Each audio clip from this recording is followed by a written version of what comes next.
During the heyday of the British Empire, England collected artifacts from around the world as they colonized territories. The British Museum contains the most comprehensive works of human civilization throughout the history.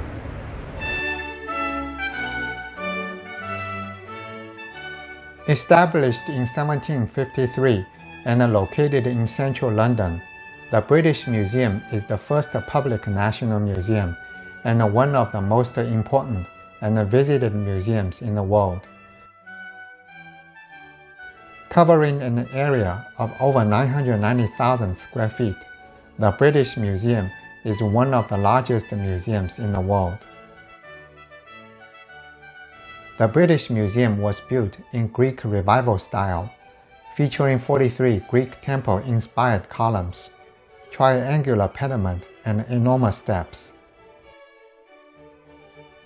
The pediment over the main entrance is decorated by sculptures by Sir Richard Mestemacher, depicting the progress of civilization, installed in 1852, consisting of 15 allegorical figures: an ancient hunter, a farmer, an architect, a sculptor, a painter, a scientist, a mathematician, an actor, a musician, a poet, a civilized man, cherubs, and a sea turtle.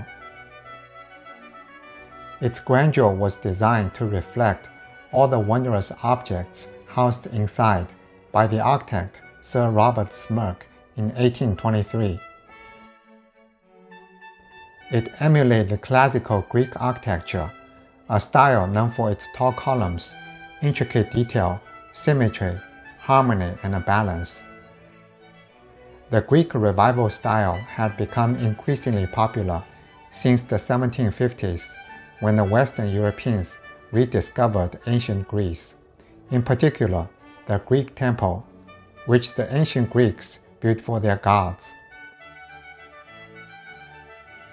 Smirke's Greek Revival design reflects the admiration of the time for classical Greek art and architecture, and echoes ancient wisdom and learning.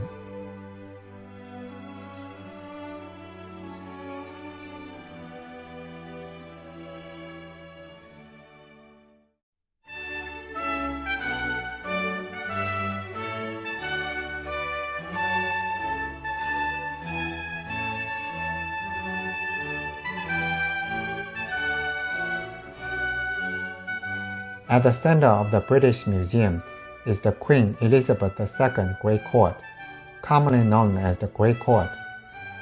Developed in 1990s and opened by Queen Elizabeth II in 2000, it's the largest covered public square in Europe.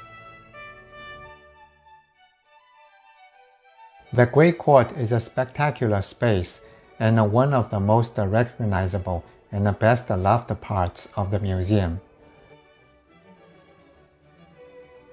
The most striking feature of the court is the glass and steel roof, made from 3,212 panes of glass, covering the 6,100 square meters of space.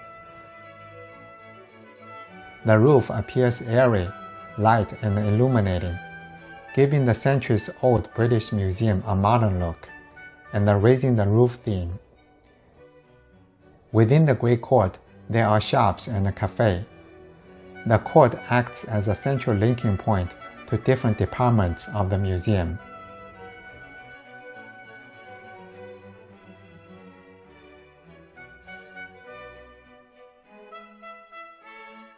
With over 8 million objects, the museum has the world's largest and the most comprehensive collections of antiquities and artifacts, which tell the story of human history and culture over a span of 2 million years.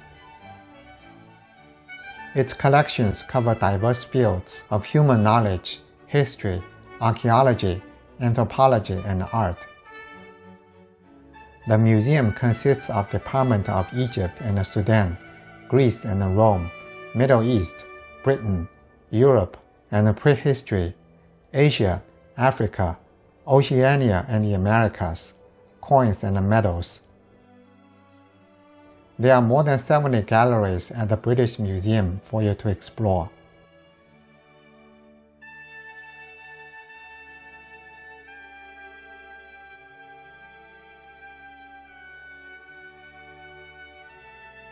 The statue of Muse, made in the 2nd century AD in Rome, was discovered in an ancient bath building at Ostia, Rome's port city. It's crowned with an ivy wreath, a symbol of Dionysus and his female followers and Maenads who roam the countryside, dancing in frenzied rituals in honor of the god. The statue's pastoral nature is further enhanced by the shepherd's stick she's holding.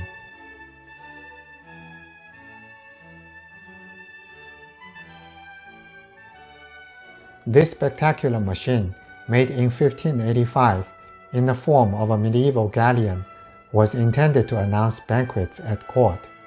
The entertainment began with music from a miniature organ inside the hull, drumming and a procession.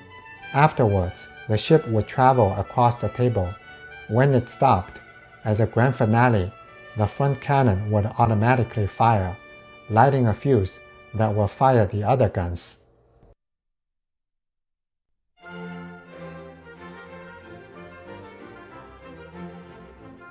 This wall painting was from Qingliang Monastery in Hebei Province in China, which was founded in 1183 and destroyed in wartime during 1930s and 40s.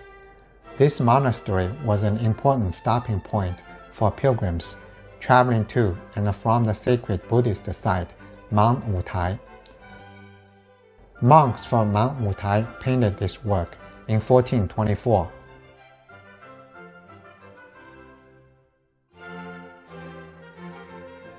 This fine Roman marble sculpture, made between the 1st and the 2nd century AD in Rome, was acquired by the wealthy English gentleman Charles Townley in 1768 during his first grand tour of Europe. This is a statue of a young girl playing the game of knucklebones using animal ankle bones as four-sided dice. Had the British not taken the artifacts from the countries of origin, they probably would have been destroyed in wars or civil unrest. In that respect, I'd like to thank the British for preserving the treasures of human history.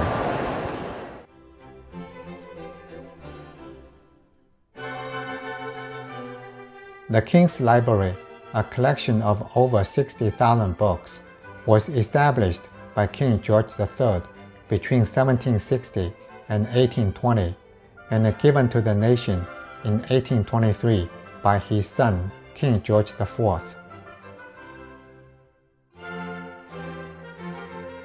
This elegant room explores the era commonly referred to as the Age of Enlightenment, in which the British Museum was founded through these objects that came into the museum during this time and the people who collected them.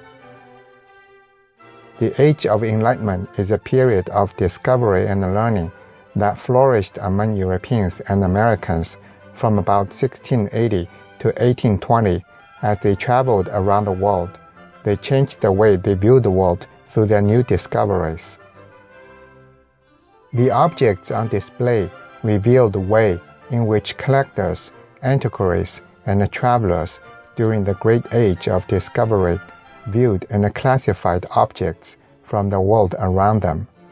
The displays provide an introduction showing how people's understanding of the world of nature and human achievement has changed over time.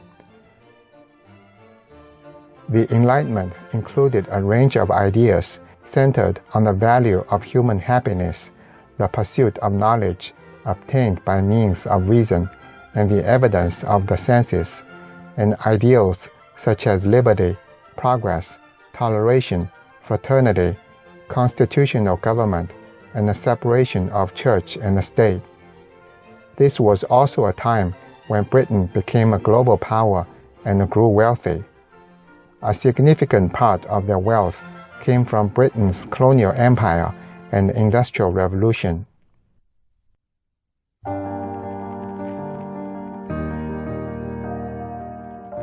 The British Museum was founded as a museum of universal knowledge, representative of all human achievement.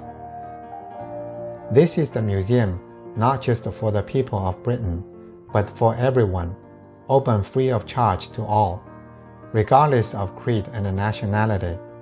This principle was enshrined in the British Museum Act of 1753. Here, visitors could explore how societies around the world address the great issues of life. It embodies the principles of the Enlightenment and is a manifestation of their transforming intellectual, political, and cultural period. The ideals of the founders have remained largely unchanged. The British Museum is, and has always been, not a museum of art, but a museum about humanity, a forum in which the world history can be explored through the objects that humans have made and used. The British Museum is an international institution with collections of a truly global nature, actively curated and constantly growing. It's a living entity, an important part of the world's cultural heritage, to give instruction, pleasure, and stimulation to all.